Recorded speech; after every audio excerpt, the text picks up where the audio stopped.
Assalamualaikum warahmatullahi wabarakatuh. Alhamdulillahilladzi an'amna 'alaina bil iman wal islam, allazi an'amna 'alaina bil ukhuwah wal jamaah falafa baina qulubina fasbahna bi ni'matihi ikhwan. Yang kami hormati, yang pertama Kiai Haji Dr. Nur Alam Baktir, semoga Allah senantiasa memberikan kesehatan buat beliau untuk mengawal umat di DKI Jakarta insya Allah. Dan juga yang kami hormati para pengurus masjid unggulan dari Jakarta Selatan dan musola-musola yang hari ini hadir. Semoga sehat terus para sahabat sekalian ya, menjaga masjid dan musola kita. Dan tentunya para ketua ranting yang luar biasa yang senantiasa menjaga program-program keumatan yang kadang beresiko juga ya. Kita banyak membantu umat tapi punya banyak resiko yang kita dapati. Dan tentunya para pembinanya di ketua-ketua cabang dan sekretaris dan bendaharanya mudah-mudahan sehat terus dalam mengawal umat.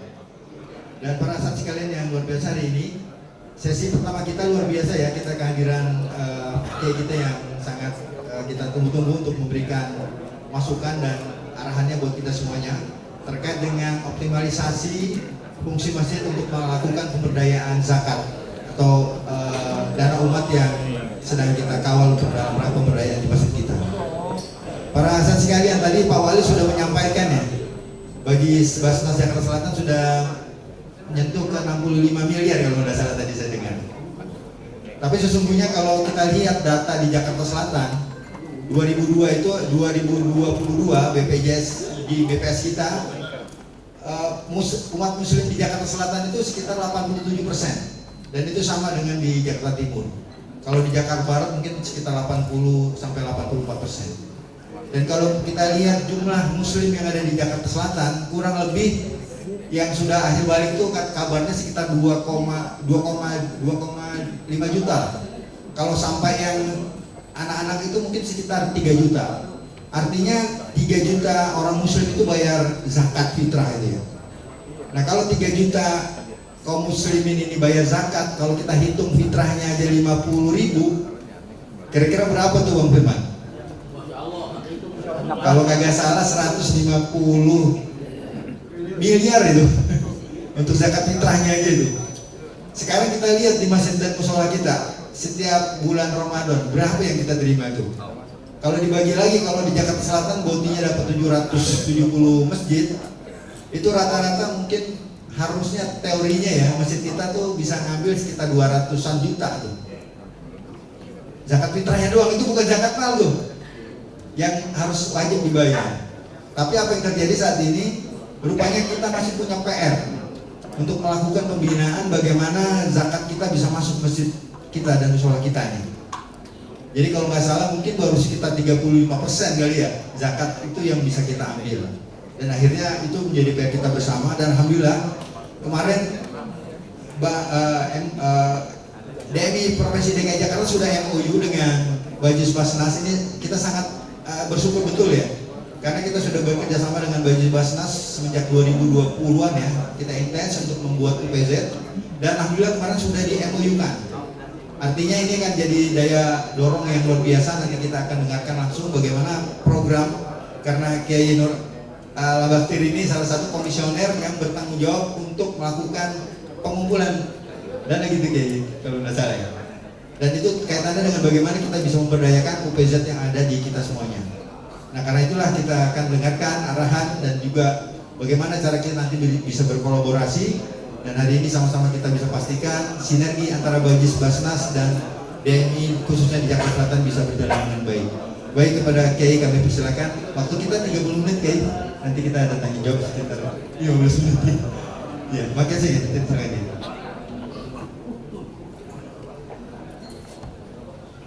Terima kasih.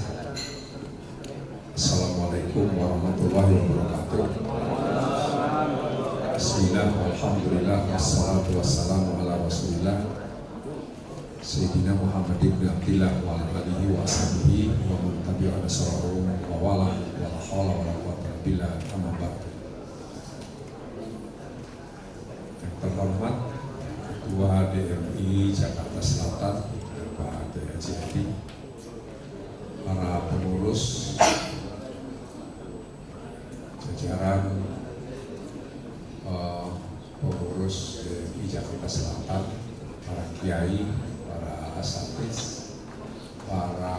DKM, pengurus DKM, dan para peserta rapat pimpinan rapat kerja pimpinan daerah DMI Dewan Masjid Indonesia Jakarta Selatan yang kelima. Saya ucapkan selamat, semoga tidak sekedar kumpul-kumpul, tapi juga membawa hasil perspektif terkait ya dinamika DMI khususnya di Jakarta Selatan. Saya awali dulu,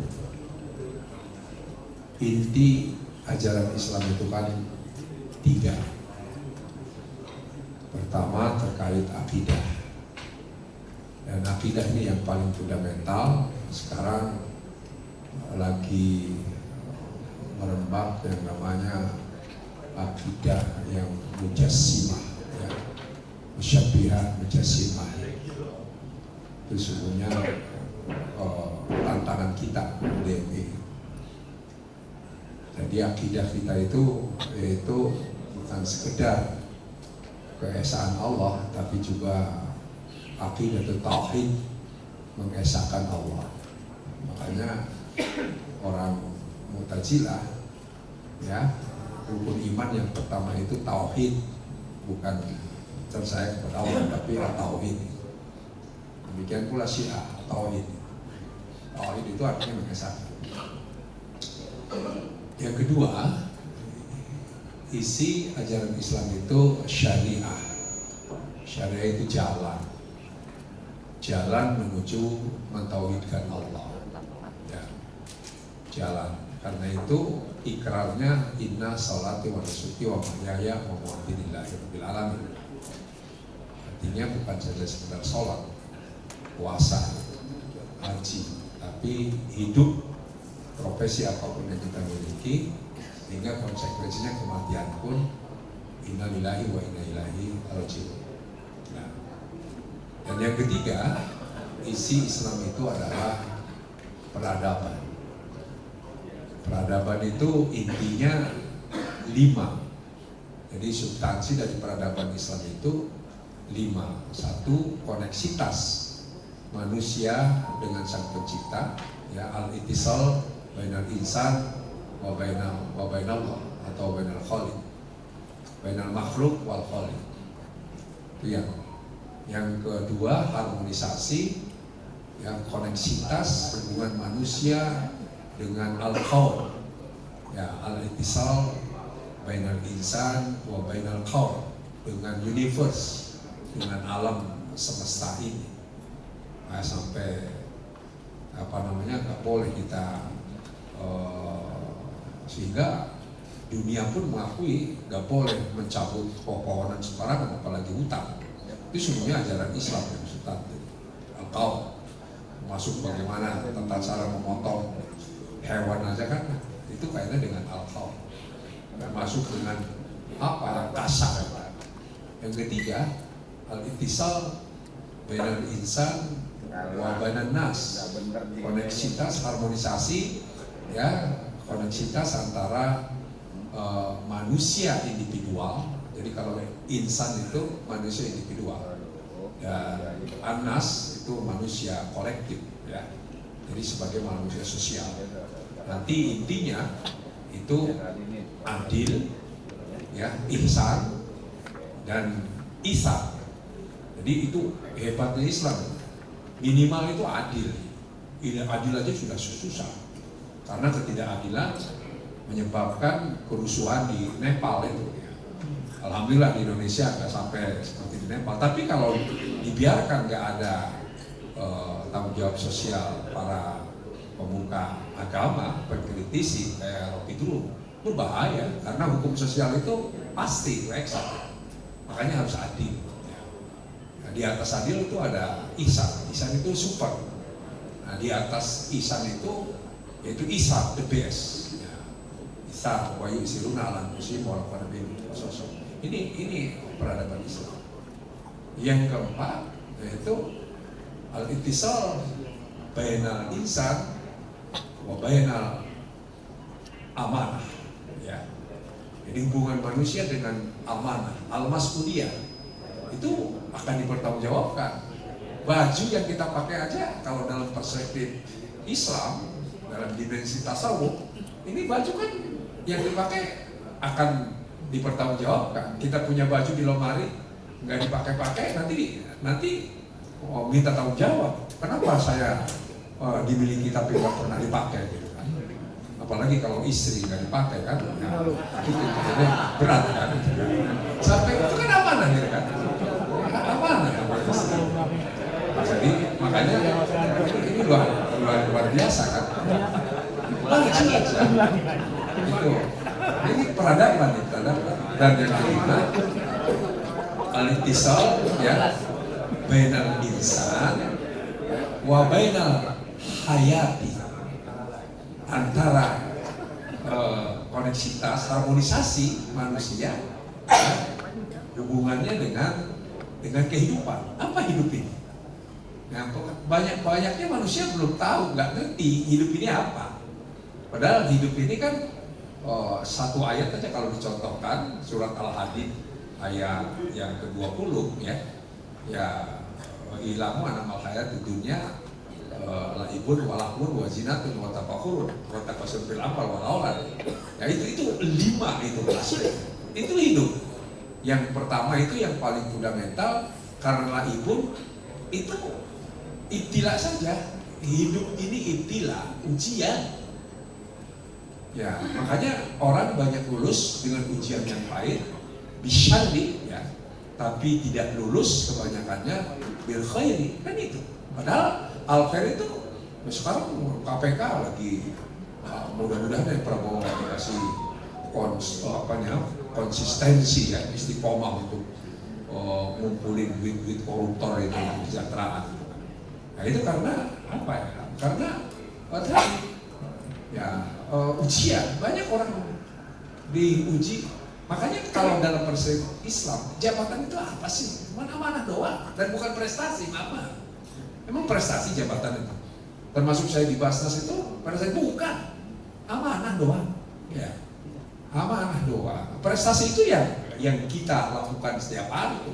Para petani itu prestasi, yang namanya guru-guru, ya makanya guru bukan beban negara, bukan.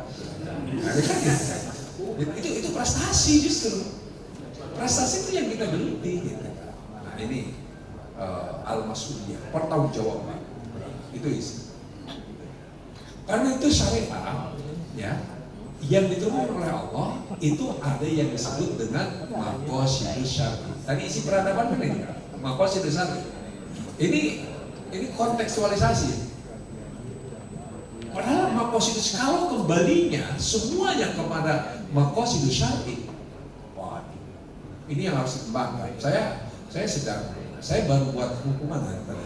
Ya ini buku saya terakhir, Manusia dalam Perspektif Pendidikan Quran. Ini pendidikan Quran, berapa halaman? Kurang lebih 332 halaman. Kalau dengan pengantar ada 360 halaman. Nah ini namanya prestasi nih. Yang kayak gini ini prestasi. Nulis ini prestasi. Kalau jabatan bukan prestasi. Nah, bukan amanah itu. Istri itu amanah, ya. Istri itu amanah. Istri amanah. Jadi kita, maqasidus syar'i. Makanya ibadah itu bukan prestasi. Ibadah itu kita sholat, puasa, haji. Saya haji udah belasan kali. Biasa-biasa aja. Ya. Dan saya tidak pernah punya perspektif ingin membisniskan haji dari dulu. Haram bagi saya. Jadi saya buat KBIH dulu tujuannya supaya teman-teman pada berangkat. Makanya konsepnya 15 jamaah 1 orang. Jadi pernah saya bawa satu kloter sudah kelapa 400 orang. Berapa? 15 orang ustaz-ustaz bawa. Gratis kan? Numpang di situ, bukan cari keuntungan. Sekarang kan cari keuntungan. Karena cari keuntungan, orang yang cari keuntungan itu kan karena mencari kemuliaan, ya kan? Tapi kemuliaan dalam perspektif nafsu. Padahal manusia sudah mulia. Ya, manusia sudah mulia, makanya tinggal istiqomah aja dalam kemuliaannya. Dikala manusia punya perspektif, walaupun karomna Bani Adam. Nah, di sini ada guru saya. Manusia itu udah mulia. Kalau manusia istiqomah, hidup sederhana, profesi dengan sesuai dengan kemampuannya, ya, ala makan tiku mudah. Jadi ustadz, jadi guru, hanya guru alif bata. Ya, dia istiqomah jujur, mulia dia. Tapi dikala ada orang ingin mulia, oh ustadz ingin disebut doktor, ya sekolah kagak, boleh kagak, tiba-tiba punya ijazah. Nah ini kan akhirnya hina kan? Nah, karena hina, ini karena perspektif sama. Wah, kalau saya punya rumah besar, ya apa namanya, mobilnya banyak gitu kan, ya itu akan mulia. Akhirnya korupsi. Kan gitu, ya. Nah, padahal itu kemuliaan berdasarkan, ya sama lah kalau di Betawi dulu. Kemuliaan itu kalau punya istri 4 gitu kan. Jadi kalau punya istri 1 itu dianggap itu perspektif gitu kan. Nah, makanya maqasidus syar'i. Maqasidus syar'i menurut jumhurul fuqaha itu ada yang disebut dengan ad-daruriyatul khamsu, yaitu 5 hal yang fundamental. Apa 5 hal yang fundamental itu?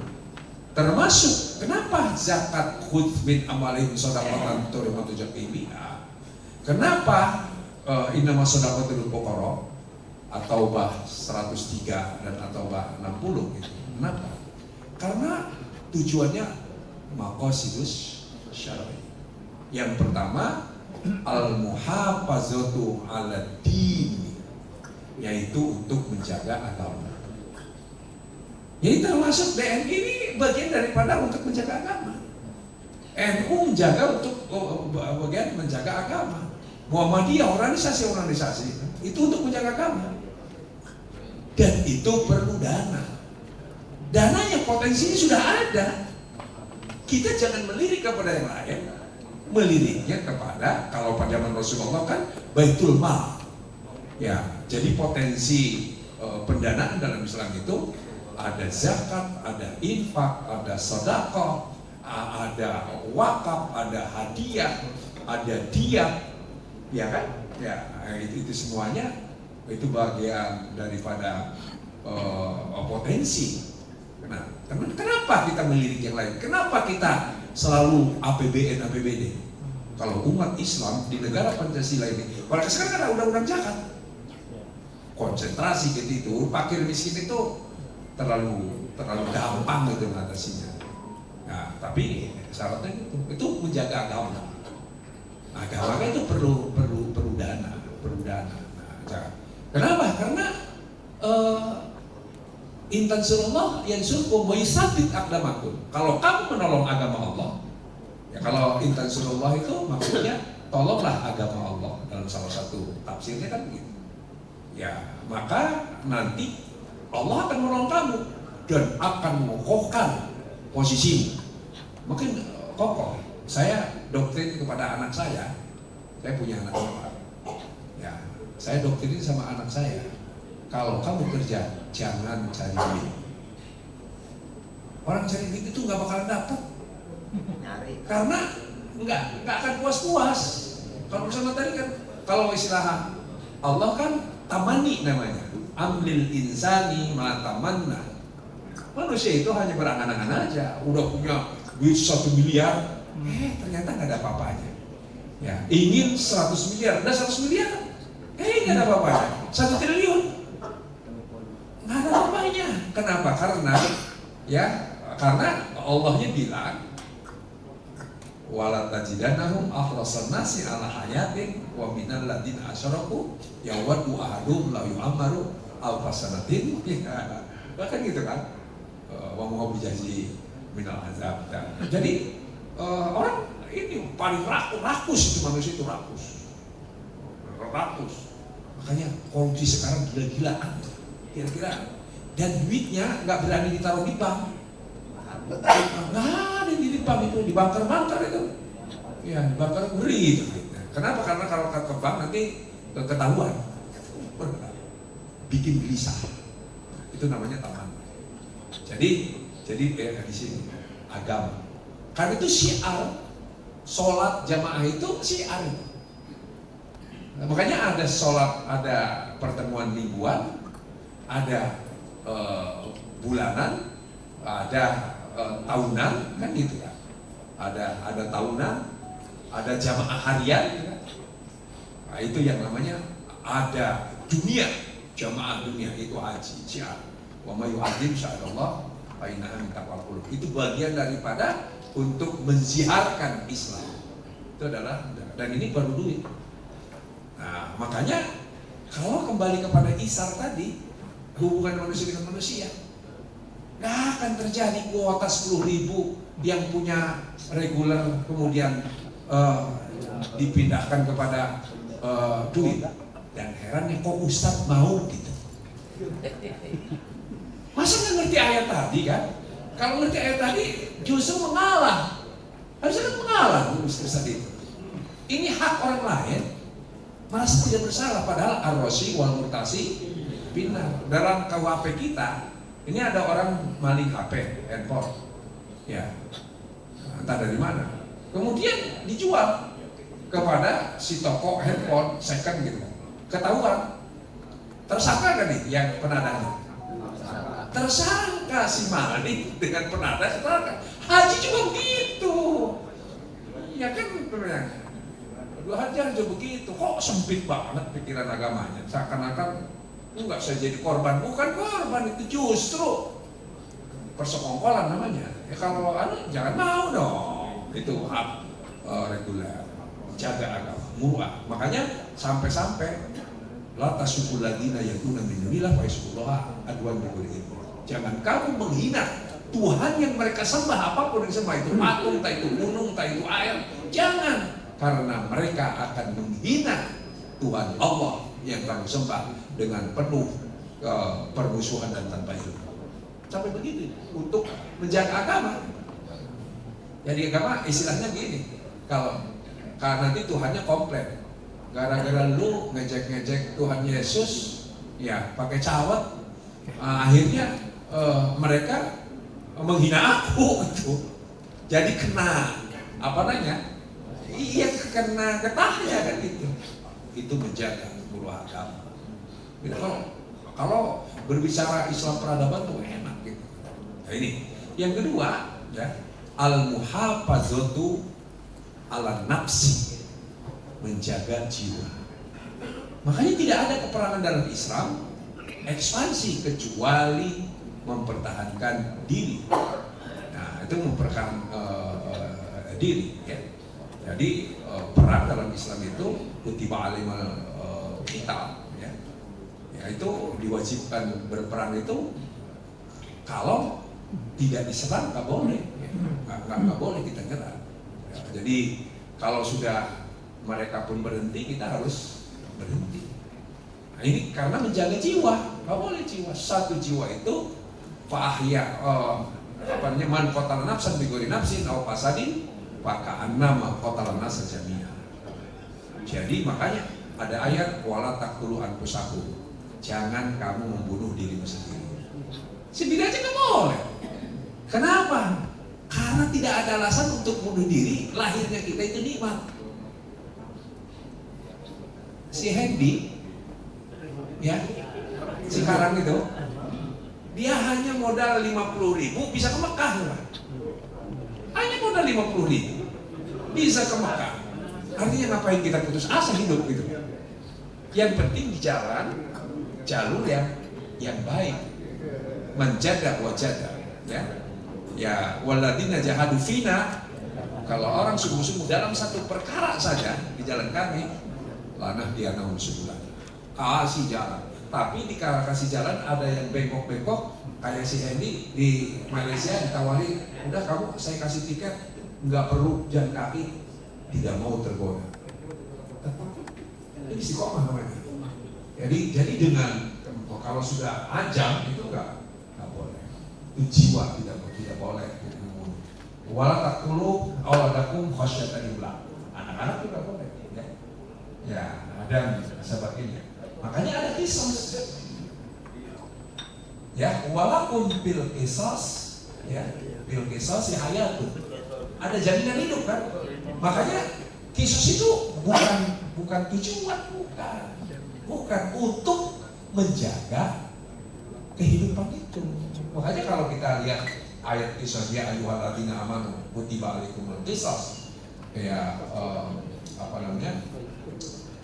Qisas, kemudian al-huru bil huri wal abdu bil abdi wal unsa bil unsa. Tapi faman ufiya lahu min akhihi syai'un fattiba'un bil ma'rufi wa adabun ilahi bi ihsan. Jadi kalau umpamanya ahli waris yang membunuhnya, ya, kemudian datang kepada korban, ahli waris korban, tolong bisa nggak bego, jangan tuh keponakan saya atau anak saya atau orang tua saya ya anaknya 8 masih kecil-kecil, bisa nggak saya jangan dibunuh tapi dihukum aja 5 tahun 10 tahun, saya bayar sekian miliar. Saya pun fatibahun bil ma'ruf wa adl zalika tahfiqun min rabbikum rahmah, dan itu rahmat dan keringan dari Allah. Jadi jangan sepotong-sepotong ayat itu. Hudud juga begitu, jangan sepotong-sepotong. Nah ini yang kalau sepotong-sepotong berdiri gitu. Padahal kalau totalitas ini namanya jaminan. Nah itu tujuan melindungi hidup. Makanya ibadah yang sifatnya vertikal kalah oleh ibadah dimensi sosial. Contoh umpamanya kita mau sholat Jumat, boleh sholat Jumat, ya tidak terdengar suara azan, bahkan khotib udah tiba-tiba kita jalan ada nenek-nenek ketubruk motor tabrak lari, nggak ada yang ngurus. Mana yang lebih tinggi pahalanya di sisi Allah? Nolong nenek-nenek dengan kita tidak sholat, atau kita cuek ya karena kita mau sholat dan kita bisa sholat, mana yang lebih tinggi pahalanya? Nolong nenek-nenek walaupun tidak sholat bisa diganti dengan ya sholat zuhur. Allah Maha tahu. Ya makanya saya sering kecil contoh. Ini maghrib kita lagi sholat, baru 1 rakaat sholat maghrib. Ada orang kayak penting banget, assalamualaikum sampai tetap. Mana yang mau dipilih? Kita pilih membatalkan sholat, ya, atau milih kita tetap istiqomah, tetap seralah, itu manusia mementingkan Allah, kan gitu kan? Padahal ada hal yang penting sehingga hal yang penting itu terlewat. Ya karena ada seorang yang pertolongan. Kenapa harus mengutamakan manusia? Karena manusia nggak tahu diri. Kalau Allah tahu diri, ya kan gitu. Allah kan nggak tahu. Oh, saya tahu kamu membatalkan karena ya ada hal yang minta pertolongan Allah. Tapi kalau manusia nggak mau tahu, punya sombong tuh. Kayak Nur Alam saya kotok-kotok assalamualaikum 3 kali, nggak sombong. Nah, akhirnya fitnah. Itulah makanya dalam Islam itu mengutamakan, bisa terkalahkan. Orang mau haji mabrur aja dalam Al-Quran, orang nggak haji pun bisa mabrur, ya kan? Yufuna bin nazri wa yakhufuna ya yauman kana syarhu mustadira wa yutimuna ta'amal bi miskinan wa yatiman wa asira. Inna manutimukum liwajila la nuridu minkum jazaa'an wala syukura. Jadi ya kita memberikan, kita menolong fakir. Makanya zakat 8 asna. Kembali lagi menjaga jiwa ini ada hal yang daruriyah fikih itu. Jadi saya selalu bertengkar dengan teman-teman, dengan komisioner, utamakan fakir miskin. Urusan hal daruriyah. Bedah rumah itu hanya hajiah dan taksiniyah. Tetapi urusan lapar, hidup mati, orang sakit itu lebih penting. Nah, kan ada daruriyah, ada hajiah, ada taksiniyah. Ya, jadi istilahnya kalau yang hajiah itu namanya primer, tapi kalau dzurriyah fundamental. Orang itu kan gitu, fundamental. Ini kalau masyarakat, makanya Prabowo ini ngapain bangun IKN? Ya, dia mendingan urus fakir miskin dulu. Betul nggak? Urus supaya pintar dulu. Begitu larinya. Ini makanya penasihat presiden tuh harusnya yang punya fikroh, punya amanah, dan jujur, jangan takut mengkoreksi. Manut aja, yang penting dapat duit. Dosa itu. Iya, betul nggak? Iya. Saya maaf, saya kalau ada datang urusan untuk sekolah, untuk urusan saya tanda tangan aja di bahasa sini. Karena tujuannya juga bukan, tujuannya apalagi saya usia udah 69 tahun, mau 70 tahun. Saya lagi buat ini juga, biografi 70 tahun nanti saya tentang ya inspiratif lah untuk siapa. Saya istiqomah, saya hidup dari masjid saya. Dari awal nggak mau jadi pegawai negeri, nggak mau. Jadi dosen aja nggak mau saya. Padahal saya terbaik tercepat di IAIN. Nggak mau jadi. Kenapa? Karena jadi dosen itu nggak kreatif. Ya, kadang udah dapat uang, udah dapat gaji, nggak kreatif. Akhirnya apalagi ketika itu ada rumah dinas, sampai pensiun nggak punya rumah. Iya, ya. Ilmunya juga segitu-gitu aja. Tapi kalau di masyarakat ilmu terus berkembang, tantangannya berat. Jadi jangan ya. Tapi ada orang merasa berharga kalau keren jadi dosen gitu kan, jadi menteri. Bagi saya enggak secara perspektif. Jadi itu tujuan. Makanya kembalinya zakat itu untuk melindungi jiwa, ya.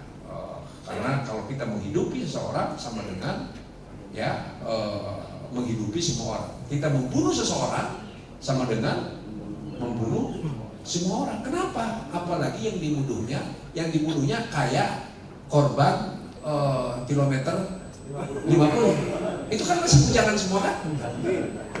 Iya kan?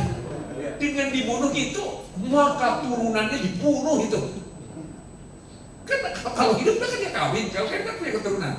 Ya, makanya ketika itu pembunuhan yang pertama, si Qabil membunuh si Habil. Si Habilnya orang baik, si Qabilnya orang brengsek. Jangan-jangan kita itu secara nasab turunan si Qabil. Tapi alhamdulillah kita jadi orang baik, ya kan? Jangan-jangan kan gitu kan. Makanya kalau ada sekarang lagi mempertentangkan nasab kita, kecil banget sampai kok, aduh, prihatin saya. Ini orang belajar agama kok jadi berhala agama itu. Agama itu bukan untuk berhala, petunjuk. Makanya kecil kalau jangan-jangan kita keturunan si Qabil kan? Alhamdulillah kita jadi orang baik kan awalnya dari Adam kan? Dari Adam. Itu yang kadang-kala aduh persis. Padahal Nabi Muhammad mengatakan waktu 2 kali pidato, waktu khutbah Arafah dan Tawaf. Apa? Ya ayuhan nas, innallaha qad azhaba ankum nakhwatal jahiliyah wa ta'azzuna maha bil ama. Ya. Kullukum bin Adam wa Adam mintur. Laisa li arubin ala jayin padu bila ditakwa. Selesai. Ya, hai manusia, kata Nabi, sungguh Allah sudah mencabut fanatisme jahiliyah yang suka mengagung-agungkan nenek moyang keturunan. Semua kalian dari Adam dan Adam dari tanah. Ya, tidak ada kehebatan orang Arab di hadapan orang non-Arab kecuali takwa, dan takwa takwa ini di sini. Ya, makanya nanti ini sama Kahfi minta nih buku ini nanti lagi dicetak ini. Insya Allah cetak ini semuanya dapat. Insya Allah.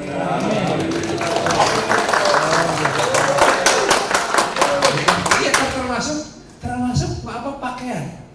Ini saya bocoran dikit aja ya, karena waktu terbatas. Pakaian itu coba buka tafsirnya, terutama tafsir Mafathul Ghaib, tafsir Al-Baghawi, tafsir An-Nuqat wal Uyun, Iman Al-Mawardi. Coba dari ayat 26 surat Al-A'raf.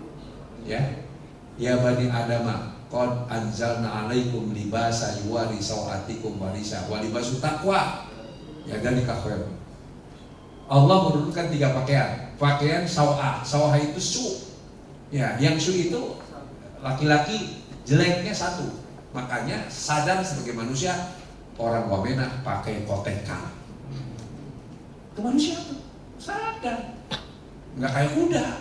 Nah, itu pakai koteka. Berarti itu pakai. Jadi Allah sudah kasih tahu tuh, pakaian yang paling dasar, pakaian menutup yang su, yaitu sawatikum. Jelek tuh, alam pita. Perempuan 2 tutup. Nah, yang kedua rias. Pakaian budaya. Pakaian budaya, rias, makanya jubah, ya jubah, sorban, ya itu pakaian budaya. Koko, sarung itu bukan budaya. Budaya santri di Indonesia kan pakai sarung. Kalau kita pergi ke India di pasar-pasar, kuli-kuli pakai sarung gitu. Itu budaya. Ya jubah di di Saudi, ya kuli pakai apa? Pakai jubah kan? Kuli pakai jubah, copet. Ya.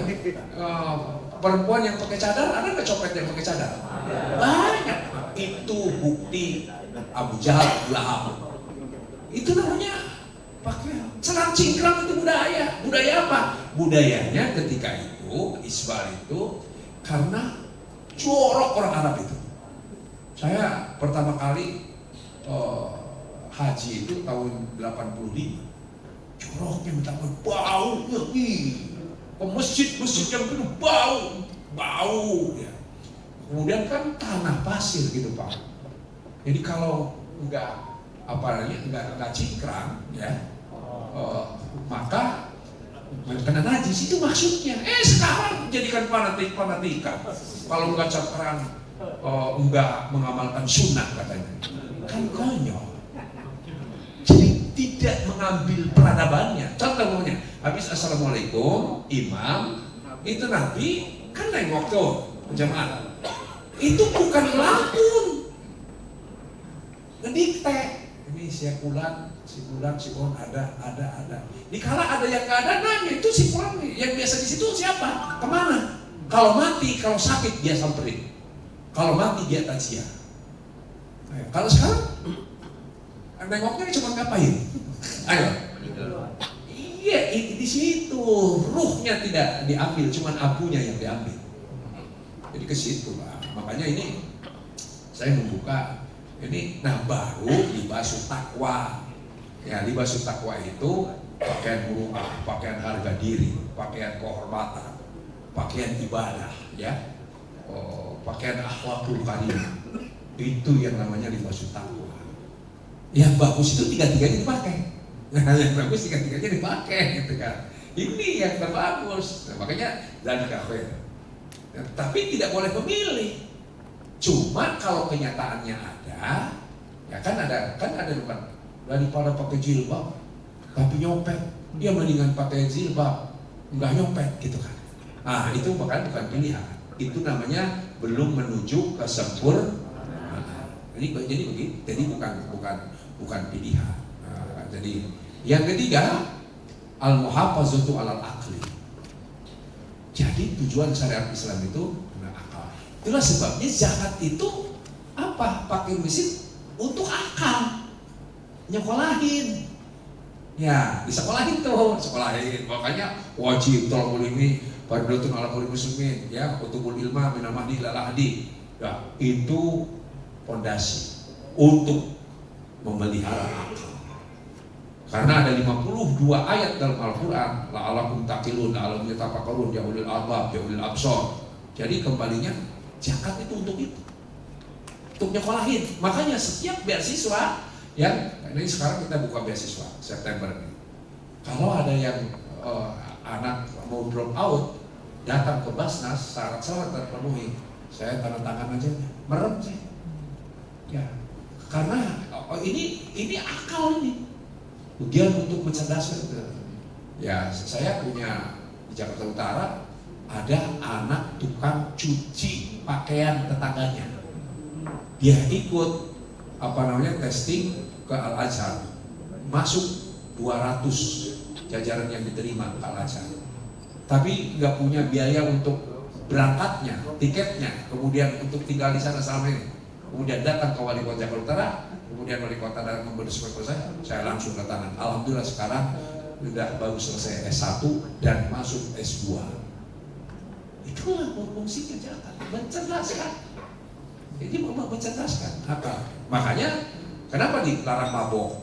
Nah, itu karena ya orang mabok itu sholat aja kan dilarang oleh Nabi. Ya, Al-Quran mengatakan la taqrabus sholata wa antum sukaro. Sukar atau Imam Al-Ghazali ya maboknya bukan hanya mabok karena minum, termasuk hubub dunia dan mabok cinta asmara.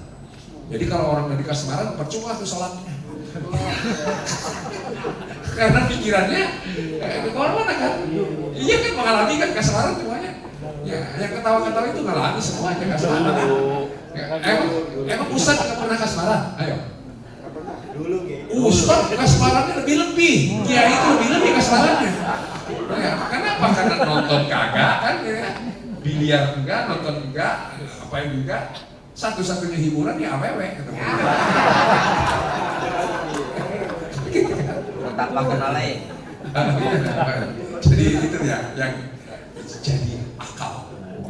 Makanya jangan. Ini sekarang banyak orang beragama nggak pakai akal. Nggak pakai akal. Kembali kepada Al-Quran dan hadis. Bukan gitu kan? Al-Quran dan hadis. Tapi nggak pakai akal. Kan konyol. Inna fi khalqis samawati wal ardh wa ikhtilafil laili wan nahar wal fulki allati tajri fil bahri bima yanfa'un nas. Ya wa ma anzalallahu minas sama'i min ma'in fa ahya bil arda ba'da mautiha wa bassa fiha min kulli dabatin wa tasrifil riyahi wa sahabil musakhkhari ya baina sami wal ardh la ayatil liqaumi yaqilun. Ya sekarang katanya Allah ada di langit. Allah di atas aras. Ya Allah ada di atas aras. Padahal aras itu bukan fisik, bukan ajsam, bukan. Langit itu bukan ajsam. Ya, dimensi makan itu zohiron wa batinan, maka huwa zohiru wal batin. Nah, jadi yang namanya yang batin itu langit. Langit itu tuh ada 70 lapis. Allazi la al-fadhu allazi la nihayatalah, kekosongan hamparan yang tidak ada batasnya. Yang ada batasnya. Yang ada batasnya itu namanya pas. Ardi itu triliunan bintang, planet, itu namanya ardi. Allah kursinya apa? Wasi'a kursiyyuhus samawati wal ardh. Luasnya kekuasaan Allah meliputi langit dan bukan kursi Allah. Allah punya kursi lagi duduk santai. Yang konyolnya, masa ada ayat kalau ada di atas aras nih, nggak pakai akal ya? Nggak pakai.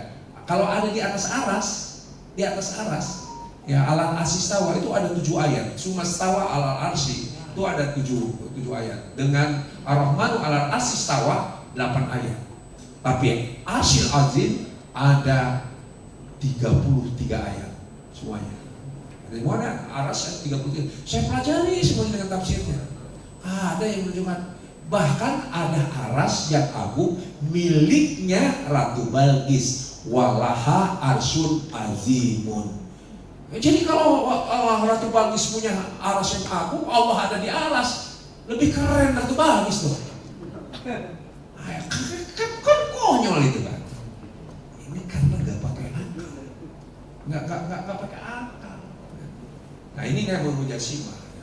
Saya kalau punya waktu masih itu, saya mau tulis itu. Itu mujassimah, musabbihah.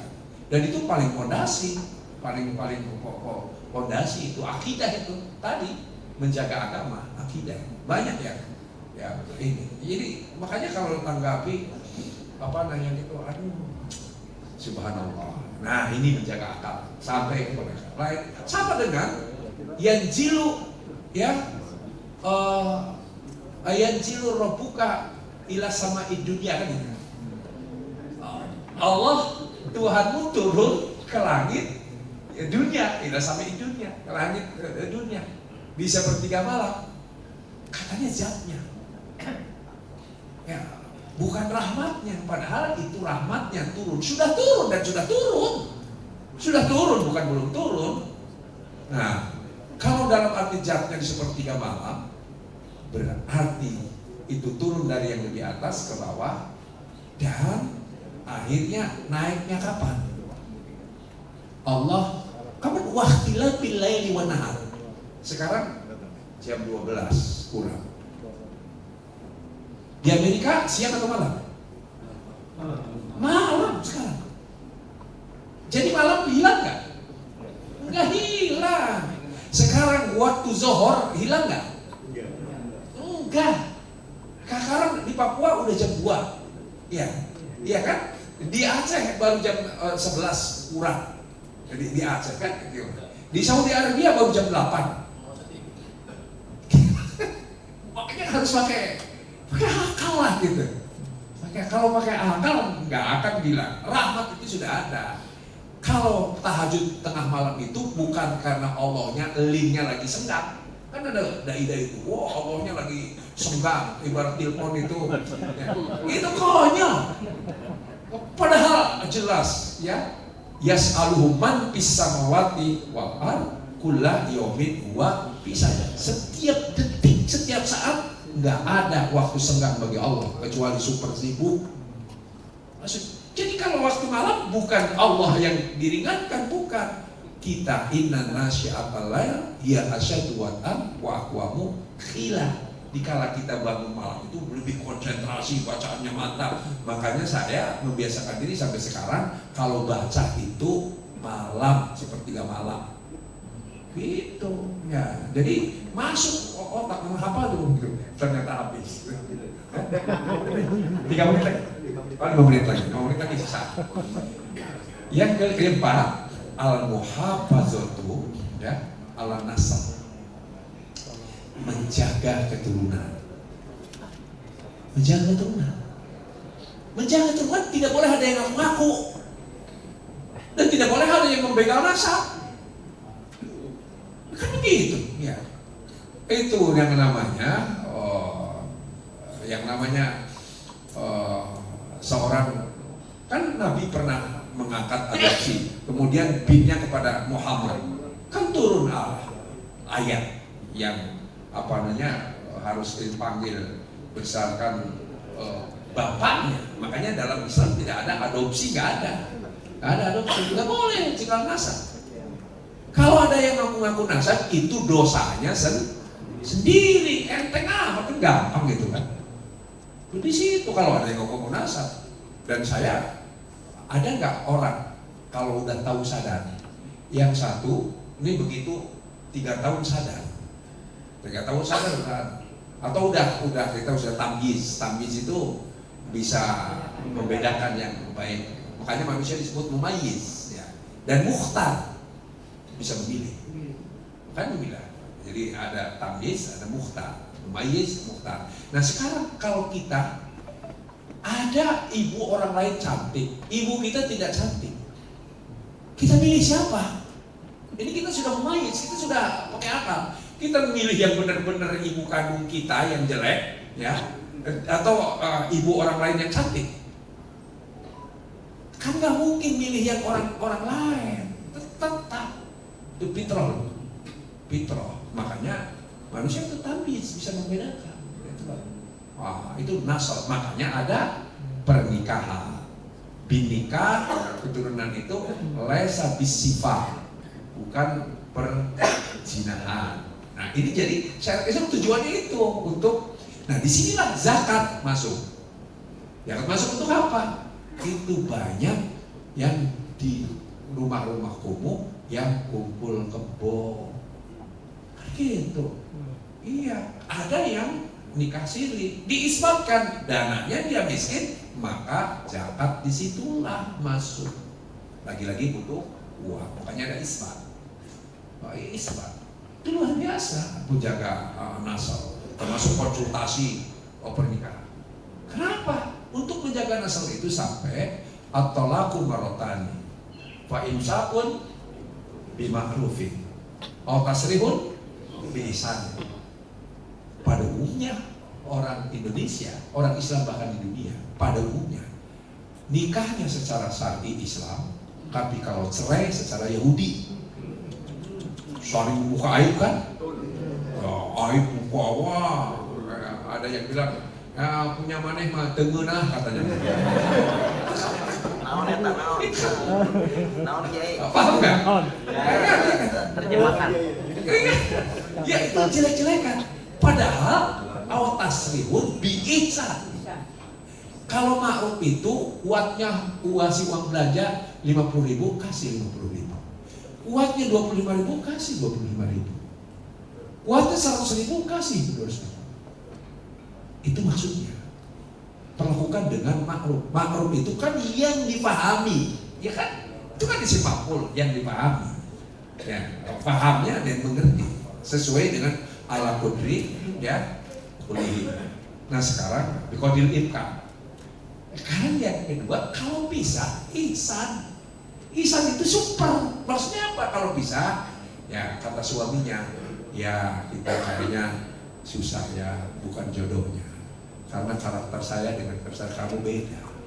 Saya ngomong begini kamu tersinggung. Ya kayaknya susah. Kita memaksakan diri juga, akhirnya kamu menderita, saya juga menderita. Tapi ada yang penderitaan itu terus dipaksakan sampai mati kan. Itu yang disebut makan pikiran. Makanya, tapi ada yang terang-terangan harus diberi saja. Kita tapi ada rumah nih, rumah cuma satu-satunya. Tapi kita sudah punya anak dua. Ya udahlah, ini rumah kamu tempati, ya. Tolong urus anak saya yang benar, ya. Darah daging saya biayai, biar saya cari istri yang lain, kamu cari suami yang lain, doa berdoa. Nah, itu namanya ihsan. Wallahu yuhibbul sama dan wal qaziminal ghaiz, menahan amarah kan? Wal afina 'anil nas. Wallahu yuhibbul muhsinin. Ya, kalau kita marah sama orang, ya kita tahan, kita maafin lah. Cuma tempelengan segitu, ukuran segitu gak ada apa-apanya lah. Maafin. Ya, kita maafin namanya ihsan. Allah senang. Nah, tapi kalau mau ditingkatkan ada ihsan.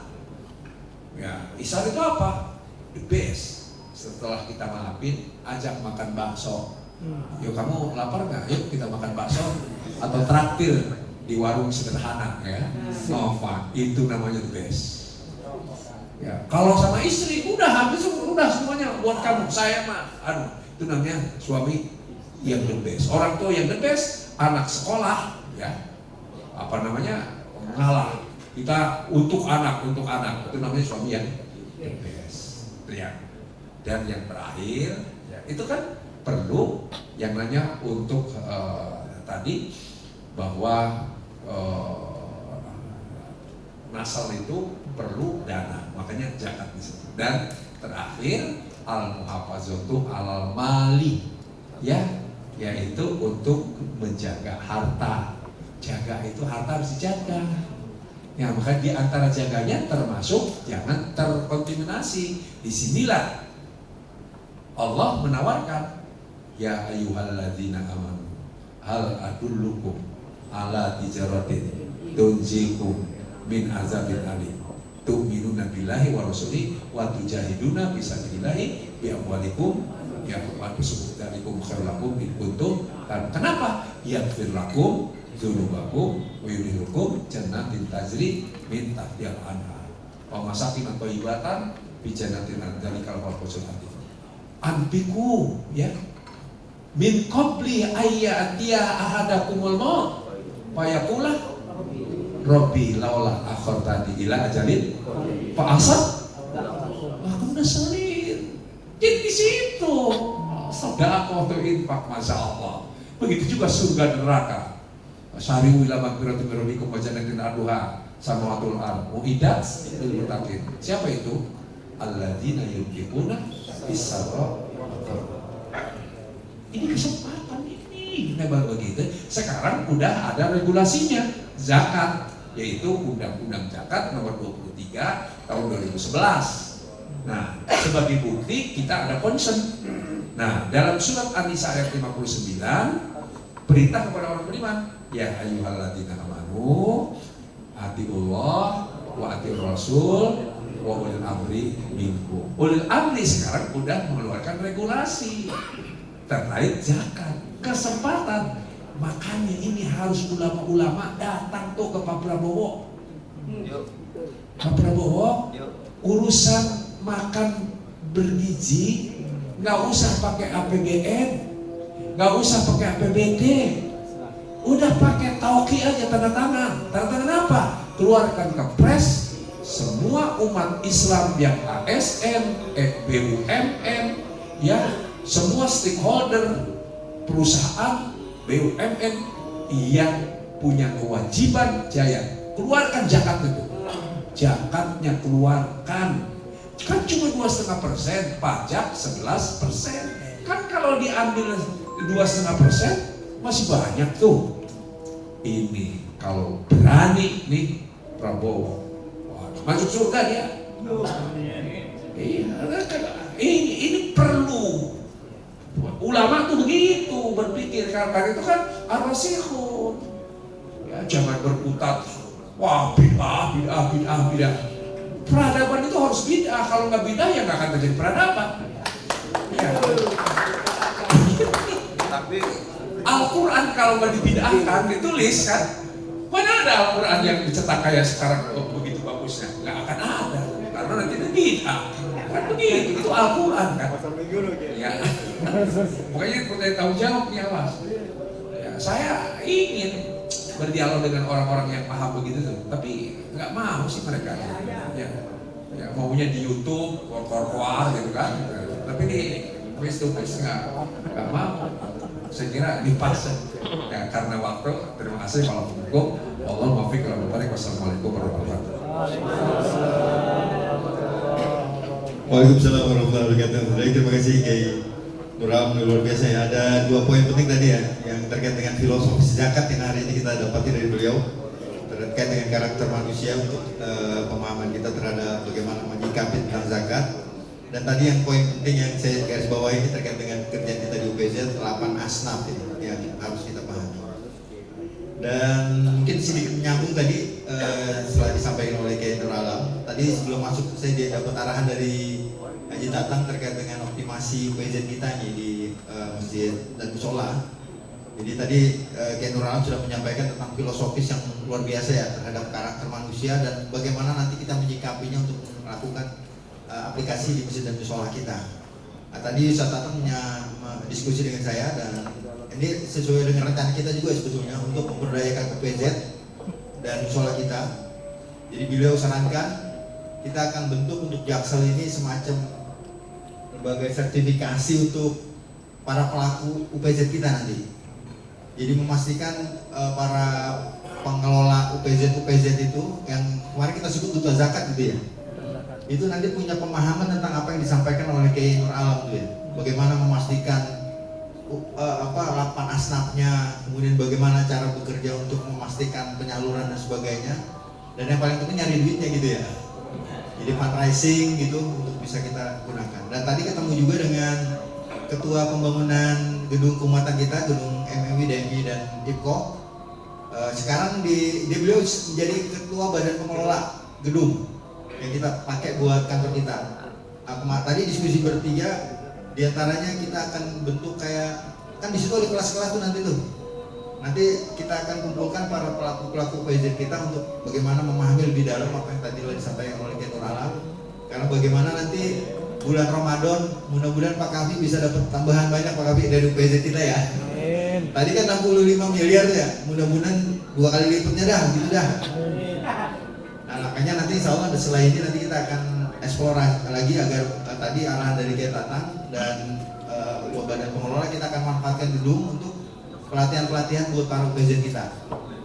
Nah itu nanti secara teknis akan kita lakukan karena MOU kemarin dengan Bajis Basnas dengan DMI Jakarta Selatan itu udah otomatis yang dapetin body, yang udah terima SK udah otomatis jadi UPZ. Nah nanti kita akan kumpulin para pengurusnya, tadi udah ngomong juga Pak Bang Zaki.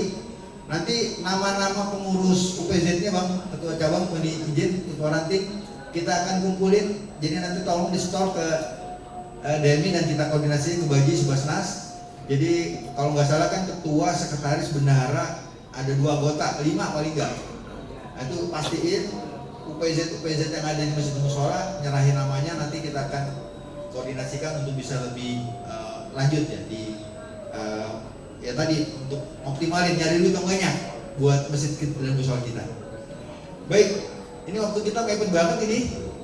Itu udah aja nih ya. Aja ya? Aja. Kita dengerin aja bentar, habis itu 3 menit kita tanya pertanyaan dulu ya. 1 aja kali ya pertanyaannya ya? Mungkin aja dulu ya, bentar ya. Kita tegutan ya, mungkin aja. Baik, sahabat sekalian, 1 pertanyaan aja ya yang bisa dibuka untuk termin sesi ini. 1 orang aja silakan. Wah, dari Kebayoran Baru nih, luar biasa dah. Assalamualaikum warahmatullahi wabarakatuh. Yang sama-sama kita hormati di Alam. Yang saya tanyakan Pak Ustaz, kebetulan saya baru diangkat jadi ketua DMI Ranting Melawai, daerah yang dianggap masih ya bilang rawan nggak rawan karena daerah transit. Ustaz, saya di Masjid Arif Jalan Hasanuddin Melawai. Di sana beberapa hari ini setelah saya diangkat memang banyak problem. Mohon maaf, saya lulusan PTIQ Ustaz, PTIQ Jakarta. Saya juga bantu dakwah-dakwah dan juga banyak mengenal Ustaz dan Kiai DKI. Tapi baru ini saya mengenal Kiai Nur Alam yang begitu bagus kupasannya. Mungkin saya harus banyak belajar. Saya sering mempertemukan Pak Ustadz tentang problema aliran-aliran ini. Waktu saya kuliah, saya juga belajar peradaban Islam. Dan setelah saya tamat, begitu banyak problem yang saya alami. Banyak perdebatan-perdebatan yang telah saya lakukan. Sebenarnya saya berdebat itu banyak orang lebih hebat dari saya. Mereka pertanyaannya supaya ringkas saja, supaya cepat. Di daerah kita ini Pak Kiai, ada beberapa masjid yang memang susah untuk diajak masuk DMI. Mereka ini mengenal DMI mungkin sudah mereka pelajari, tidak sesuai mungkin bagi mereka. Yang jadi pertanyaan saya sebenarnya mengundang juga Kiai ini untuk memberi pelajaran bagi kita, karena DMI ini memang motor dalam pekerjaan kita, dakwah di dalam masjid-masjid yang ada khususnya di DKI Jakarta.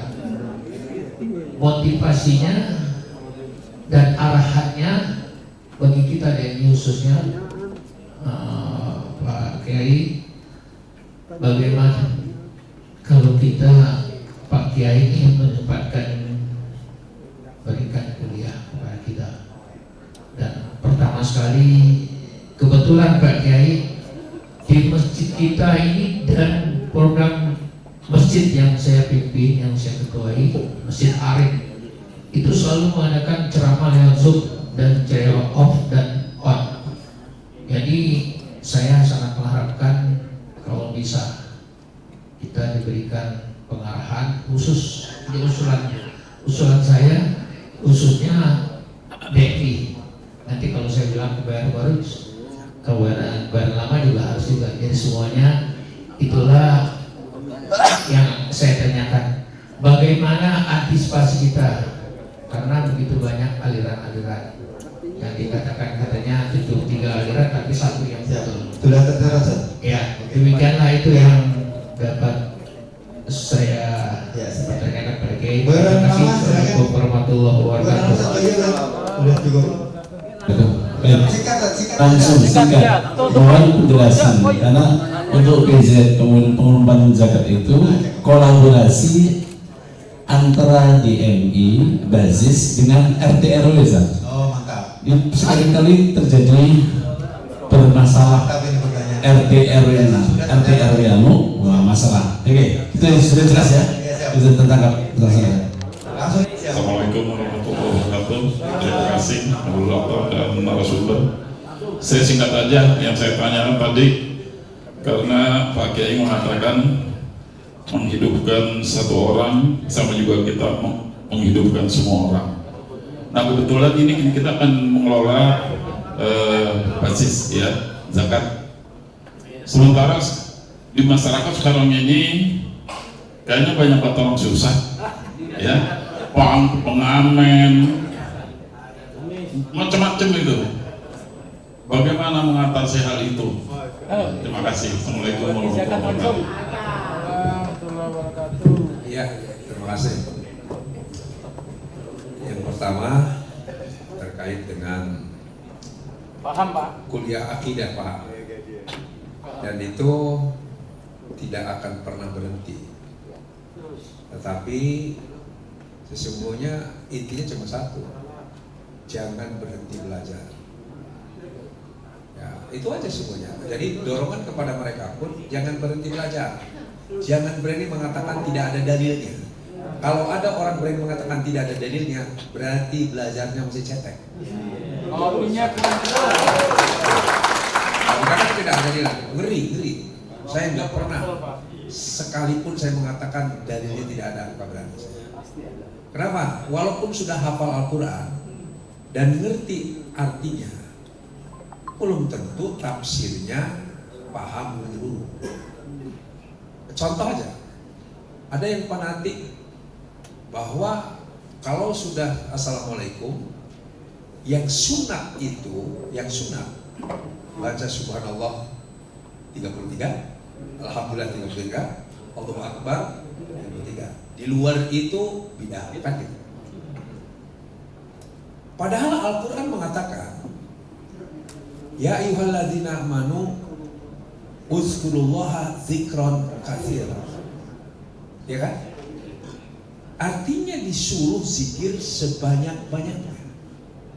Jadi apakah hadis bisa mengalahkan Al-Quran? Tidak mungkin. Dengan demikian yang dimaksud oleh Nabi itu bukan batasan. Seakan-akan Nabi mengatakan paling tidak bacalah itu kamu 33 paling tidak gitu. Minimal gitu. Itu namanya pemahaman kan? Makroma. Yang kedua, faiza qudiyati ya. Faiza qudiyati bukan kan? Faiza qadaitum manasikakum. Ya. Kalau sudah selesai haji, fazkurullaha kazikrikum aba'akum au asyadda zikra. Kalau sudah selesai ibadah haji, masih di Mekah ataupun sudah pulang, ya, maka banyak-banyaklah mengingat Allah, zikir, ya, mengingat Allah. Sebagaimana anak selalu memanggil nama bapaknya, itu sering.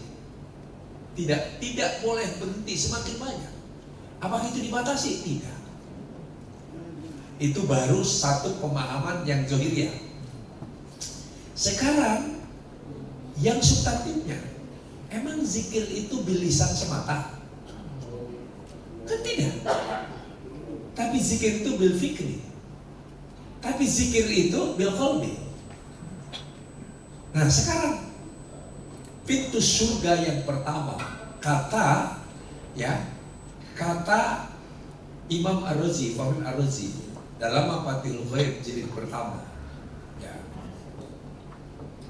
Pintu surga pertama itu namanya Babul Ma'rifah, pintu paham, ya. Yang kedua Babu Zikri, pintu ingat. Pintu ingat itu adanya di Bismillahirrahmanirrahim. Jadi Nabi mengatakan awaliyah segala perbuatan dengan Bismillah. Baca Bismillahnya dapat pahala per huruf 10 kebaikan. Itu kalau bacanya. Makanya baca Bismillah itu ada wajib, ada sunnah, ada makruh, ada haram. Kalau sudah begitu berarti ingat Tuhannya. Bukan baca aja, ingat Tuhan. Tuhan. Jadi ingat, substansinya itu ingat Tuhan. La yazni zani hina zani wa huwa mu'min. Orang mau berzina kalau ingat Tuhan pasti zinanya enggak jadi. Tapi kalau baca bismillah, ada nggak yang mau zina baca bismillah? Ada, haram hukumnya.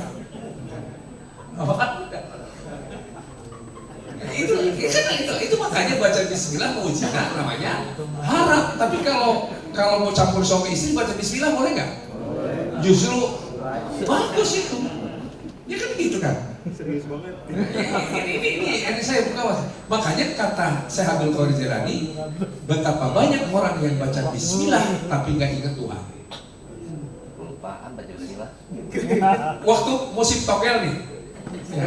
Togel, saya dengan kacamata saya sendiri. Waktu itu tahun 80-an kan. Saya masih kontrak. Saya ada musola kecil. Saya selalu di BF jadi imam. Saya jadi imam. Tapi begitu itu setelah assalamualaikum bubar. Kemana bubar? Ternyata cari nomor togel. Habis sholat cari nomor togel. Masuk akal nggak? Tapi itu fakta kenyataan. Dan saya yakin itu dikala mau cari nomor, tuh baca bismillah dulu supaya tetap. Ya, makanya itulah kalau ngerti fikih itu kan ada wajib, ada haram, ada makruh. Yang mau berbuat maksiat bismillah itu haram itu. Kan gitu baca bismillahnya. Ya. Kalau kita di kamar mandi baca bismillah atau patahnya kan makruh gitu kan. Janganlah kalau itu makruh. Tapi kalau dalam hati kan boleh. Jadi pemahaman ini jangan dibiarkan. Harus. Terus makanya DMI ini harus jadi sponsor. Panggil.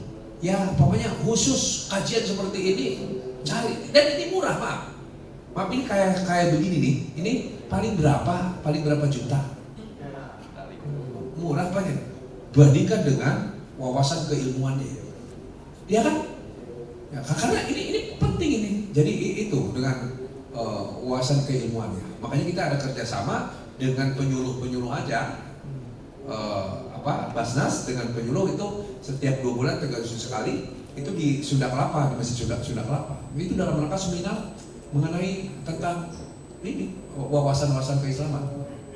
Jadi saya mendukung banget kalau MUI DMI ini ya mensponsori panggil yang ini Wahabi ini hafalannya banyak tapi ininya nggak nalar ya. Ya, satu hadis disimpulkan, satu ayat disimpulkan bisa begitu. Ayat tadi ya aras itu tentang aras itu ada 33 ayat. Sumastawal al-arsy itu ada 7 ayat. Ar-Rahman al-Arsy itu 1 ayat. Ya. Nggak ada yang menunjukkan fisik itu nggak ada. Aras itu dimensi waktu. Kalau ada wakana arsyuhu alal ma, aras Allah itu di atas air. Bukan aras itu kan diterjemahkan singgasana. Singgasana itu bukan fisik, bukan.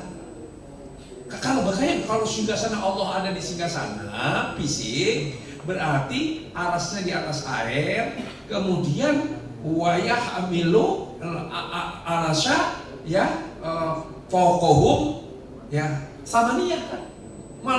Malaikat memikul aras. Bayangkan coba, arasnya di atas air, di sana ada Tuhan. Kemudian dipikul oleh malaikat, adanya di atas air. Masuk akal kan? Masuk akal itu. Jadi seperti persis yang lagi disunat, ya pakai barongsai itu, pakai singa naik, kemudian dipikul. Hitung-hitung manusianya malaikat tuh gitu kan. Jangan di atas air gitu. Konyol. Padahal artinya jarul zaman yasbahu jarul ma, ya perputaran zaman itu seperti perputaran air yang nggak pernah nambah, nggak pernah berkurang, cuma naik turun itu air tuh. Air itu cuma naik turun, nggak pernah bertambah sama berkurang. Banjir itu bukan karena airnya bertambah, karena ulah manusia, Zohar al-Fasad fil bari, solokannya ditutup, sekalinya dipersempit, sehingga jalur airnya tidak normal. Jadilah banjir sampai hampir ke istana tempo hari kan. Makanya salah satu jariah, kata Nabi, itu Nabi sudah ngomong dari dulu. Di antara jariah itu apa? Ya, man ajro, ya, apa namanya? Yang pertama, man allama ilman, ya, wa ajro nahron, yaitu mengalirkan air drainase dan lain sebagainya. Jadi itu amalan yang luar biasa itu di situ. Jadi duniawi, pintu surga itu di dunia gitu, bukan di akhirat. In fatahat abwabul jannah, otomatis kalau kita buka di dunia. Jadi ya itu. Nah ini yang kajian-kajian begini, bukan tukar-tukar sholat persis seperti Nabi. Konyol persis seperti Nabi. Ada nggak yang menjamin sholat seperti Nabi? Cuman itu mah lain, nggak ada yang ditinggalkan cuma hadis. Lagian kalau satu hadis diungkap aja, hadis bayangkan, tahu asbabul wurudnya waktu Hudzaifah ya kemudian bermakmum kepada Nabi, ya diam-diam awapan. Nabi rakaat pertama baca Al-Baqarah, dikira cuma satu ayat lewat, dikira satu juz lewat, akhirnya satu surat belum juga ruku, belum juga ruku. Dengan Ali Imran habis belum ruku, sambung dengan surat An-Nisa. Surat An-Nisa beberapa ayat keberapa saya lupa, itu dalam Riyadhus Shalihin ada, dalam Riyadhus Shalihin ya. Terus itu baru lamanya ruku sama dengan lamanya berdiri, lamanya sujud sama dengan lamanya ruku. Ada nggak yang sambung? Ada. Ini ngaku-ngaku sholat seperti Nabi, konyol. Nabi itu ditusuk juga gak akan terasa. Ya, kenapa? Karena muqaddas situa. Ya, itu itihad muqaddas situa. Kalau Nabi sholat itu makanya gak ada. Kalau gitu mah Allahu Akbar, ya itu dapur berasnya masih ada nggak itu kan? Ingat gitu kan? Kalau Ustaz besok Jumat ini apa namanya, amplopnya sahih atau enggak? Ya. Paham ya? Jadi 5 menit lagi. Yang kedua, jadi itu. Yang kedua terkait dengan kolaborasi dengan RT RW. Pokoknya kita dibuat menjada wajada. Ya, saya masuk Basnas itu tahun 5 tahun yang lalu. Itu awalnya cuma 85 M. Ya, sekarang sudah target 400 M. 400 M. Tahun kemarin 300 M. Ya, tahun yang akan datang kita target 500 M. 500 M. Ya karena saya mau kasih motivasi terus, masih motivasi. Makanya saya dorong Pak Zaki, Pak Kahfi di Selatan. Pokoknya jangan pernah berhenti, terus jangan pernah berhenti. Buat kolaborasi, karena ciri manusia modern itu ada 4. 1, critical thinking, berpikir kritis. Berpikir kritis, terus berpikir kritis. Berpikir kritis, mengkritisi apapun itu harus. Yang kedua, ya, creativity. Berkreativitas terus, kreativitas. Apa nih DMI yang kira-kiranya bisa anukan zakat? Entah itu celengan di masyarakat dengan RT RW, pakai celengan atau pakai apa? Ya, tiada hari kecuali menyisihkan 2.000 perak, umpamanya. Ya, itu kan bisa juga. Jangan dianggap 2.000 perak, tapi kumpulannya itu. Saya punya pentingnya banyak bergaul. Saya punya teman di Bandara Soekarno-Hatta, dia di kargo, ya kargo. Udah belasan tahun tendernya itu selalu selalu berhasil. Saya tanya apa? Karena saya mencari untungan paling murah. 1 kilo kan itu kan kilo ya, kilo. Cuma saya kasih cari keuntungan 100 perak 1 kilo. Tapi dengan 100 perak kali berapa? Kali berapa ribu ton? Kali puluhan ribu ton sehari. Kayak itu, mana cari 100 perak? Yang lain, aduh kan? Ya ada yang 200 perak, ada yang 250. Karena ingin mengejar cari keuntungan yang banyak. Tidak, itu makanya di situ kreativitas. Makanya saya maaf, saya kuliah sejak di IAIN tidak pakai biaya orang tua. Karena saya punya kreasi, saya bisa ngejanur, bisa ngerias pengantin, saya buat layang-layang, saya bisa menjahit, saya bisa ngejahit baju, celana, saya bisa pidato, saya bisa privat. Saya di Kejaksaan Agung itu sejak tahun 80, padahal kuliah belum melalui teman saya khutbah di situ, Kejagung itu. Ini di situ kreativitas itu, makanya saya otak-atik Al-Quran itu kan adonan, Al-Quran itu adonan, harus dicari. Makanya ada ngaji, ada kaji. Saya ngaji itu nggak resep, senangnya kaji. Yang pokoknya tadi ayat aras, saya cari aras, tafsir begini, aras ada 33 ayat tadi, maksudnya kayak gitu. Pokoknya nih yang di sini ini manusia perspektif pendidikan Qurani ya. Saya cari manusia itu apa, saya cari, saya teliti. Manusia itu dalam Al-Quran disebut basariyah. Basariyah itu ada berapa ayat? Saya cari, ternyata ada 37 ayat. Ya, semua nabi basariyah namanya. Basar itu kemana? Basar, kulit. Mubasyarah langsung. Makanya hubungan suami istri basarah itu yang lahir-lahir. Nanti kesimpulannya dari seluruh ayat, makhluk biologis. Gitu kan? Jadi disimpulkan makhluk biologis. Makhluk biologis itu keperluannya apa? Sandang, pangan, papan. Nah, makanya manusia cari makan, cari sandang, pakai dan kawin. Makanya itu yang disebut kiai juga manusia. Yang disebut kiai juga manusia itu ya, maksudnya kiai juga basariyah itu. Yang di situ basar itu syahwat, godok, ya al-hawa.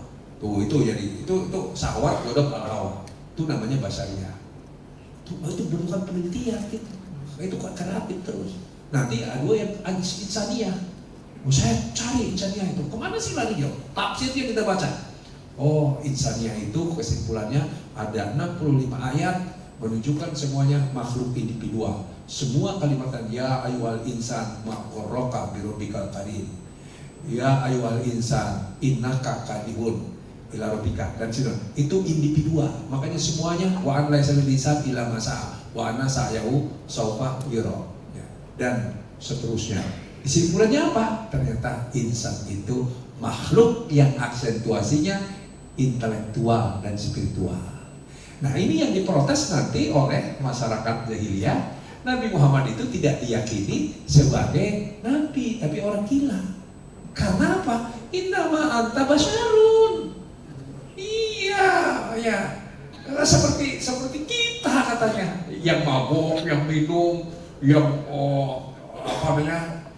makan, yang kawin gitu kan. Makanya dia tidak tahu bahwa ada sisi manusia itu insaniyah, intelektual, spiritual. Ini wahyu kepada nabi, para nabi, khususnya pada Muhammad itu melalui dimensi insaniyahnya.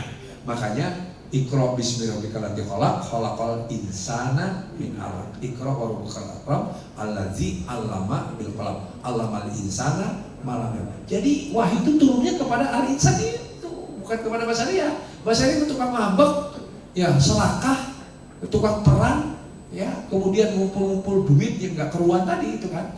Nah itu basariyah tadi. Makanya itu orientasi. Jadi kita nih ustaz-ustaz itu dimensinya di insaniyah itu.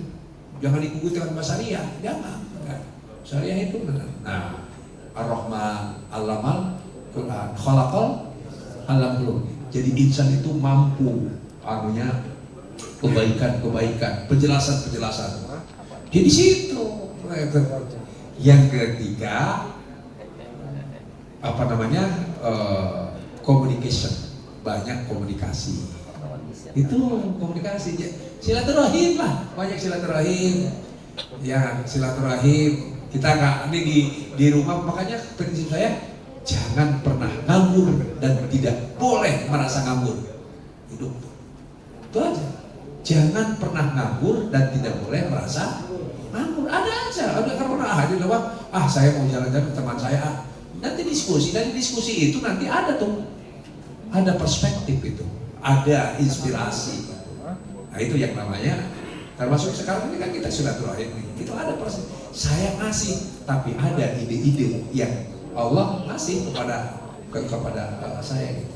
Nah, komunikasi. Baru yang keempat, sini model itu collaboration.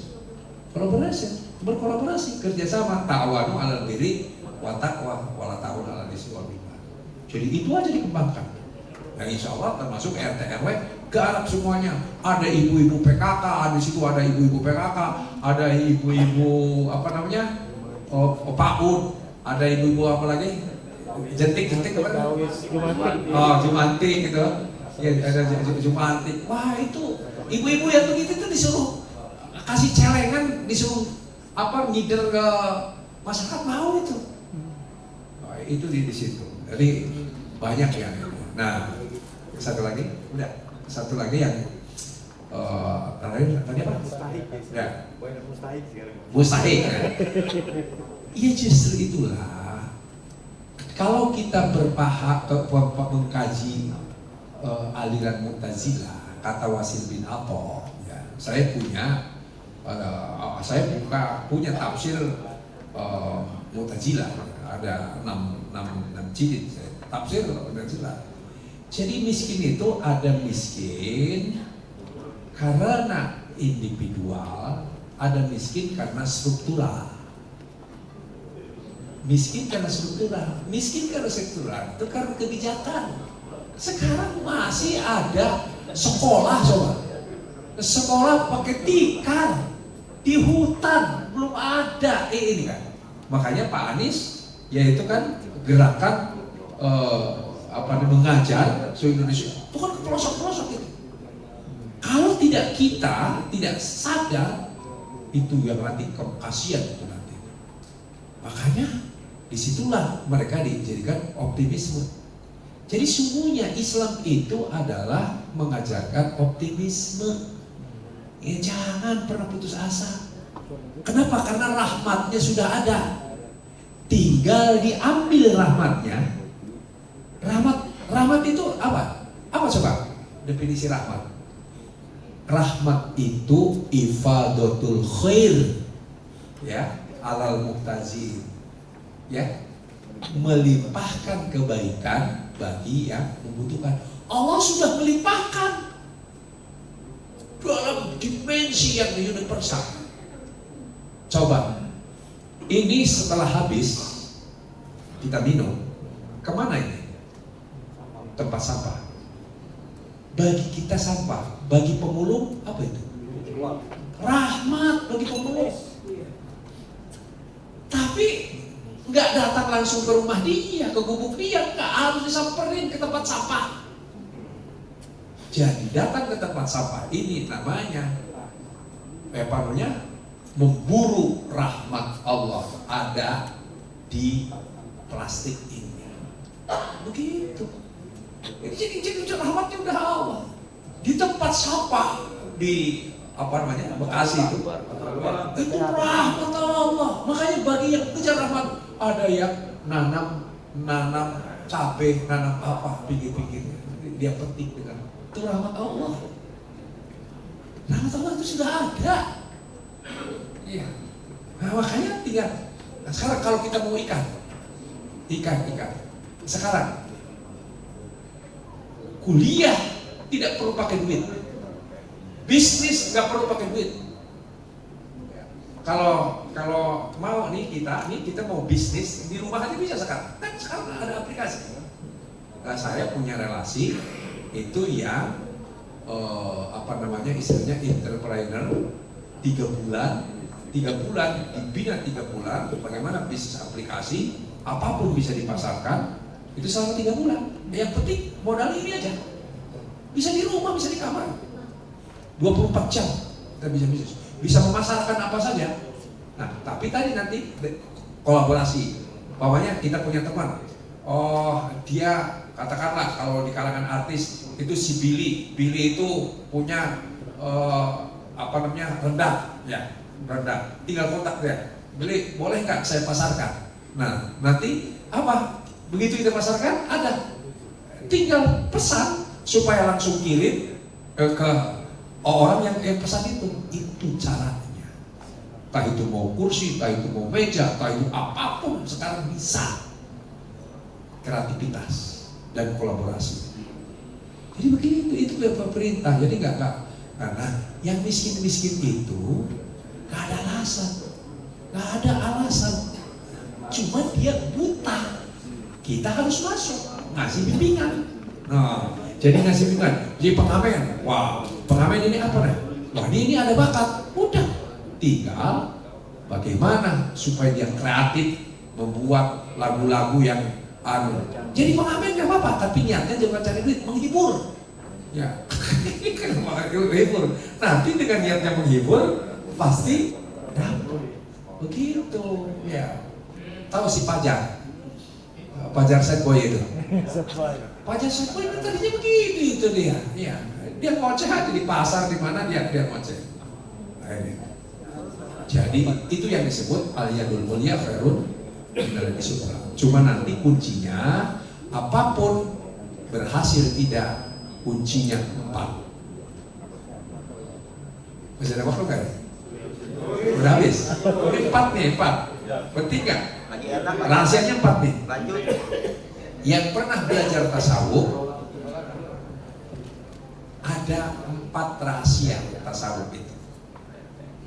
1 hakikat, 2 ma'rifat, 3 syariat, ya, 4 thariqah. Kan gitu kan? Itu aja mereka. Yang hakikat itu kan yang di lauh mahfuz. Ya itu hakikat kan? Ya. Yang hakikat itu diajarkan oleh Allah, ana inda zoni abdibi. Optimis. Kita sholat optimis diterima. Kita bisnis optimis berhasil. Kita mau jadi anggota dewan optimis ke Senayan, optimis. Itu ngajarin, itu hakikat tuh ngajarin optimis karena nggak tahu kan ma'asabat musibatin berarti walau biar musikum ila fi kitabin an-nabroah. Kita nggak tahu, tapi makanya yang kedua marifat, terus berilmu kaji terus. Kalau dengan bisnis ekonomi kita pelajari, ya itu terus cari pengetahuan, tidak boleh berhenti, ya putus katakan. Nah setelah ilmunya terus, nanti dibarengi dengan syarat itu jalan lahiriah, dagang ke pasar, penjajakan ke itu coba pelajari itu autobiografi Mas Agung, autobiografi Khairul Tanjung, autobiografi Habibie, pelajari semuanya. Mereka dari bawah semuanya syariat ya, jadi penjajah rokok di pinggir jalan, ya jadi MZ, pernah jadi kuli, ya jadi MZ aja pernah, emang jadi MZ, tapi dia nggak pernah berhenti tadi, nggak pernah berhenti belajar, ya jadi MZ kan cuma BA doang itu kan, ya.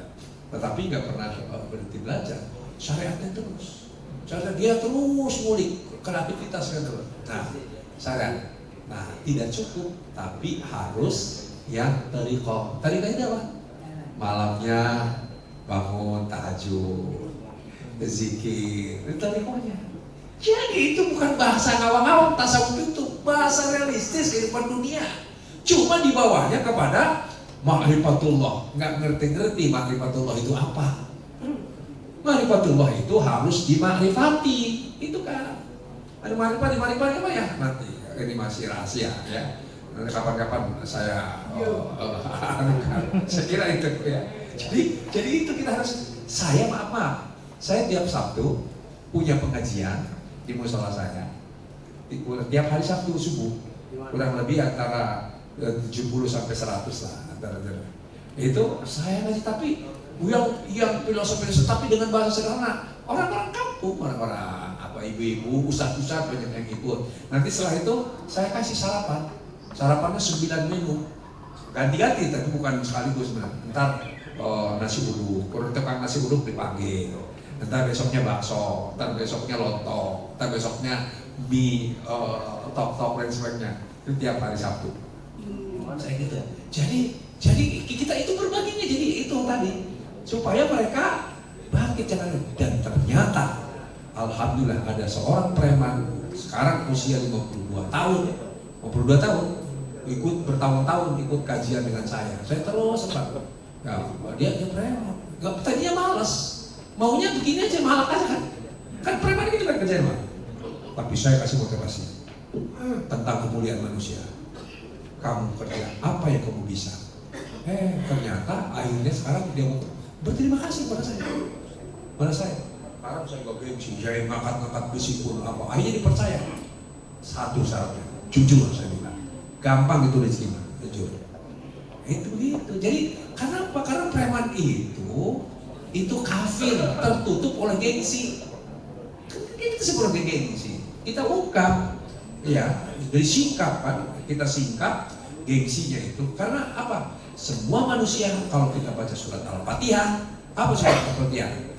Manusia pada umumnya siratal mustaqim apa? Ingin jadi orang baik. Itu arti sederhananya siratal mustaqim itu ingin jadi orang baik. Makanya semua pensiunan ya jenderal dulu yang gak kenal agama begitu pensiun jadi marbot masjid. Itu karena ingin jadi orang baik. Itu yang disebut ya Allah biha, ya Allah biha, ya Allah. Jadi kalau kita supaya orang itu cepat kepada jalan yang lurusnya jadi orang baiknya, maka kita jemput bola. Kasihan ya, begitu. Terima kasih. Saya kira itu. Allahumma fiqh al-mubarak. Assalamualaikum warahmatullahi wabarakatuh. Waalaikumsalam warahmatullahi wabarakatuh. Kita beri plus buat Kiai Muhammad. Terima kasih. Karena waktu sudah habis, jadi selesai kita kumpulkan. Terima kasih atas ilmu dan arahannya. Dan selanjutnya pemberian cenderamata buat Kiai Nurul Alam dari DNI Jakarta Selatan.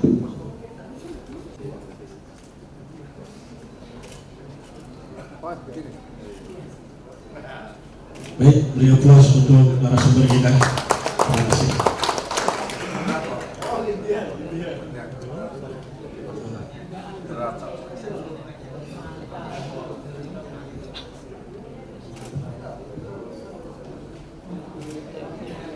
Pak Edi mana?